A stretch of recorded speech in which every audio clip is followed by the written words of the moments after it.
श्रीमद् भगवत गीता अथ प्रथमोऽध्याय। धृतराष्ट्र उवाच। धृतराष्ट्र बोले, हे संजय, धर्मभूमि कुरुक्षेत्र में एकत्रित युद्ध की इच्छा वाले मेरे और पांडु के पुत्रों ने क्या किया? संजय बोले, उस समय राजा दुर्योधन ने व्यूह रचना युक्त पांडवों की सेना को देखकर और द्रोणाचार्य के पास जाकर यह वचन कहा, हे आचार्य, आपके बुद्धिमान शिष्य ध्रुपद पुत्र धृष्टद्युम्न द्वारा व्यूह रचना खड़ी की गई पांडु पुत्रों की इस बड़ी भारी सेना को देखिए।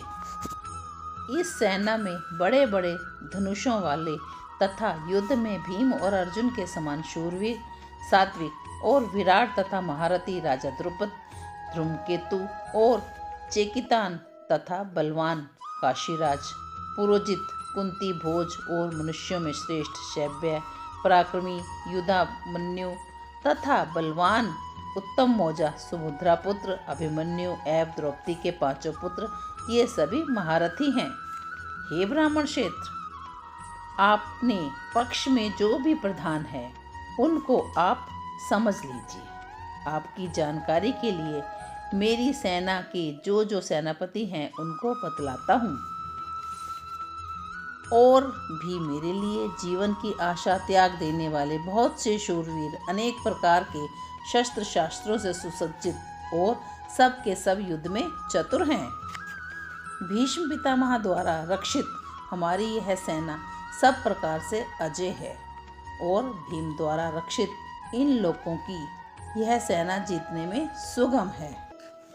इसलिए सब मोर्चों पर अपनी अपनी जगह स्थित रहते हुए आप लोग सभी निसंदेह भीष्म पितामह की सब ओर से रक्षा करें। कौरवों में वृद्ध बड़े प्रतापी पितामह भीष्म ने उस दुर्योधन के हृदय में हर्ष उत्पन्न करते हुए उच्च स्वर से सिंह की दहाड़ के समान गरज कर शंख बजाया। इसके पश्चात शंख और नगारे तथा ढोल, मृदंग और नरसिंगे आदि बाजे एक साथ ही बज उठे। उनका वह शब्द बड़ा भयंकर हुआ। इसके अनंतर सफ़ेद घोड़ों से युक्त उत्तम रथ में बैठे हुए श्री कृष्ण महाराज और अर्जुन ने भी अलौकिक शंख बजाए। कुंती पुत्र राजा युधिष्ठिर ने अनंत विजय नामक और नकुल तथा सहदेव ने सुघोष और मणि पुष्पक नामक शंख बजाए। श्रेष्ठ धनुष वाले काशीराज और महारथी शिखंडी एवं धृष्टद्युम्न तथा राजा विराट और अजय सात्विक राजा द्रुपद एवं द्रौपदी के पांचों पुत्र और बड़ी भुजा वाले सुभद्रा पुत्र अभिमन्यु, इन सभी ने हे राजन सब ओर से अलग अलग शंख बजाए और उस भयानक शब्द ने आकाश और पृथ्वी को भी गुंजाते हुए धृतराष्ट्रों के अर्थात आपके पक्ष वालों के हृदय विदीर्ण कर दिए। हे राजन, इसके बाद कपिध्वज अर्जुन ने मोर्चा बांधकर डटे हुए धृतराष्ट्र संबंधियों को देखकर उस शस्त्र चलाने की तैयारी के समय धनुष उठाकर हृषिकेश श्री कृष्ण महाराज से यह वचन कहा, हे अच्युत, मेरे रथ को दोनों सेनाओं के बीच खड़ा कर दीजिए और जब तक मैं युद्ध क्षेत्र में डटे हुए युद्ध के अभिलाषी इन विपक्षी योद्धाओं को भली प्रकार से देख लूं कि इस युद्ध रूप व्यापार में मुझे किन किन के साथ युद्ध करना है, तब तक यहाँ खड़े रखिए।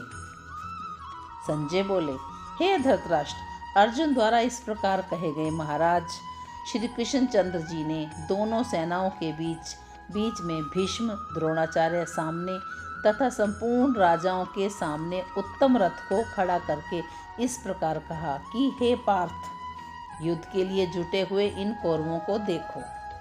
इसके बाद प्रथापुत्र अर्जुन ने उन दोनों ही सेनाओं के स्थित ताऊ, चाचा, दादा, परदादा, गुरुओं, मामाओं, भाइयों, पुत्रों, पौत्रों तथा मित्रों को, ससुरों को, सुहृदों को देखा। उन उपस्थित संपूर्ण बंधुओं को देखकर वे कुंती पुत्र अर्जुन अत्यंत करुणा से युक्त होकर शोक करते हुए वचन बोले।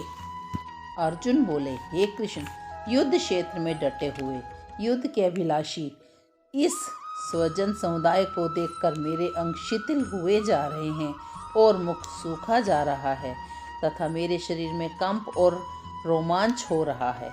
हाथ से गंडीव धनुष गिर रहा है और त्वचा भी बहुत जल रही है तथा मेरा मन भ्रमित सा हो रहा है, इसलिए मैं खड़ा रहने में भी असमर्थ हूँ। हे केशव, मैं लक्षणों को भी विपरीत ही देख रहा हूँ तथा युद्ध में स्वजन समुदाय को मारकर कल्याण भी नहीं देखता। हे कृष्ण, मैं तो विजय चाहता हूँ और न राज्य सुखों को ही। हे गोविंद, हमें ऐसे ही राजाओं का क्या प्रयोजन अथवा ऐसे भोगों से और जीवन से क्या लाभ है। हमें जिनके लिए राज्य भोग सुख आदि अभिष्ट है, वे ही सब धन और जीवन की आशा को त्याग कर युद्ध के लिए खड़े हैं। गुरुजन, ताऊ, चाचे, लड़के और इसी प्रकार दादे, मामे, ससुर, पुत्र, साले तथा और भी संबंधी लोग हैं। हे मधुसूदन, मुझे मारने पर भी अथवा तीनों लोकों के राज्यों के लिए भी मैं इन सबको मारना नहीं चाहता। फिर पृथ्वी के लिए तो कहना ही क्या है। हे जनार्दन, धृतराष्ट्र के पुत्रों को मारकर हमें क्या मिलेगा? हमें प्रसन्नता होगी। इन आतताइयों को मारकर तो हमें पाप ही लगेगा। अतएव हे माधव, अपने ही बंधव धृतराष्ट्र के पुत्रों को मारने के लिए हम योग्य नहीं हैं, क्योंकि अपने ही कुटुंब को मारकर हम कैसे सुखी होंगे। कुल के नाश से सनातन कुल धर्म नष्ट हो जाते हैं। धर्म के नाश हो जाने पर संपूर्ण कुल में पाप भी बहुत फैल जाता है। हे जनार्दन, जिनका कुल धर्म नष्ट हो गया है, ऐसे मनुष्यों का अनिश्चित काल तक नरक में वास होता है, ऐसा हम सुनते आए हैं। हा शोक, हम लोग बुद्धिमान होकर भी महान पाप करने के लिए तैयार हो गए हैं, जो राज्य और सुख के लोभ से स्वजनों को मारने के लिए उद्ग्रत हो गए हैं। यदि मुझे शस्त्र रहित एवं सामना न करने वालों को शस्त्र हाथ में लिए हुए धृतराष्ट्र के पुत्र रण में मार डालें, तो वह मारना भी मेरे लिए अधिक कल्याणकारक होगा।